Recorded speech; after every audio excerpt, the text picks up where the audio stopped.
जय श्री राम। रेखा तिवारी का समस्त साहित्य साधकों को सादर प्रणाम। गणेश मंत्र। वक्रतुंड महाकाय सूर्यकोटि समप्रभ निर्विघ्नं कुरु मे देव सर्वकार्येषु सर्वदा। भावार्थ, हे गणेश देवता, आप विशाल टेढ़े सूंड वाला रूप तथा सूर्य के समान चमकने वाले हैं। आपसे प्रार्थना है कि हमेशा हमारे सभी कार्य बिना किसी बाधा के संपन्न हों। साहित्यिक सचेतना मंच में नित्य ही दिए गए विषय वस्तु पर लिखना होता है, जिससे हम सबको पाठशाला जाने की अनुभूति होती है। नित्य की जागरूकता से हम छोटे छोटे कवि हृदय लेखकों का हौसला बढ़ता है। स्वास्तिक पत्रिका के माध्यम से धर्म और आध्यात्म के भी रोचक रचनाओं का विस्तार होता है, जिसके लिए साहित्यिक सचेतना के नेतृत्व करने वाली संगठन की ताकत के भाई बहनों का हार्दिक आभार। भाइयों और बहनों, मेरे द्वारा लिखा गया एक छोटा सा लेख। कोई काम छोटा नहीं। अमेरिका के व्हाइट हाउस की एक घटना है। घनघोर बारिश हो रही थी। रात का समय था। बारिश से राष्ट्रपति की नींद खुल गई। उन्होंने देखा कि बरामदे पर रखी कुर्सियां भीग रही है एवं बारिश का पानी बरामदे में फैल चुका है। बिजली गुल हो गई है। राष्ट्रपति ने तुरंत कुर्सियों को हटाया एवं झाड़ू से बरामदे की सफाई कर डाली। सुरक्षाकर्मी दौड़े आए और डरे हुए शब्दों में कहा, महामहिम, आप इतने बड़े उन छोटे से कामों को क्यों कर रहे हैं? राष्ट्रपति ने कहा, कोई काम छोटा नहीं होता। बरामदे के पानी में यदि अंधेरे में कोई फिसल कर गिर जाता तो मेरी आत्मा मुझे धिक्कारती। मेरा पद और योग्यता हर पल मुझे यह एहसास दिलाती है कि पूरे राष्ट्र की संपत्ति मेरी संपत्ति है और पूरे देशवासी मेरा परिवार। सो इस नाते मैंने अपना राष्ट्र धर्म ही निभाया है। महाभारत युद्ध के समय अश्वमेध यज्ञ में स्वयं भगवान कृष्ण ने अतिथियों के पैर धोने का काम अपने जिम्मे लिया था। ऐसी न जाने कितनी ही घटनाएं हैं।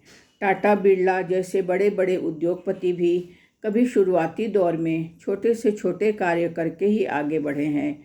और अमेरिका जैसे अति विकसित देशों में अमीर घराने के बच्चे भी कप प्लेट धोना, बूट पॉलिश करना, कार धोना आदि न जाने कितने छोटे समझे जाने वाले कार्यों को करके अपना जेब खर्च निकाल कर पढ़ाई करते हैं।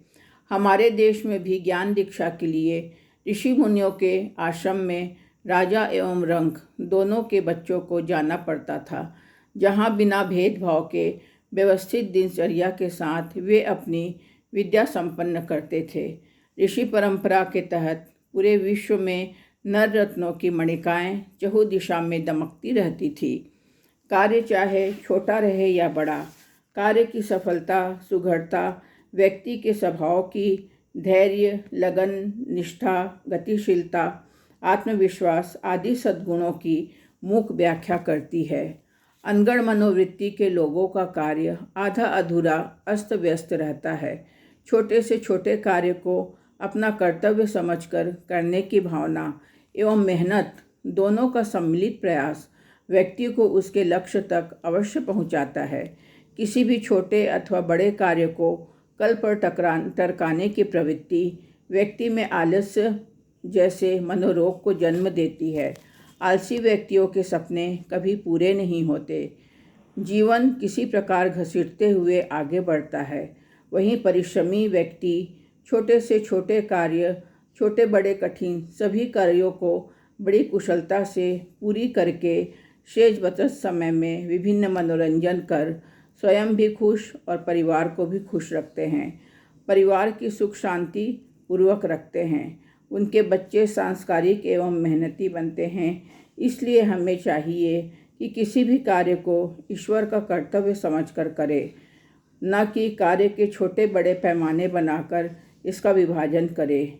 ईश्वर के इस विश्वविद्यान के सुगढ़ माड़ी बनने की भावना सभी में जागृत हो, ऐसी भगवान से प्रार्थना है।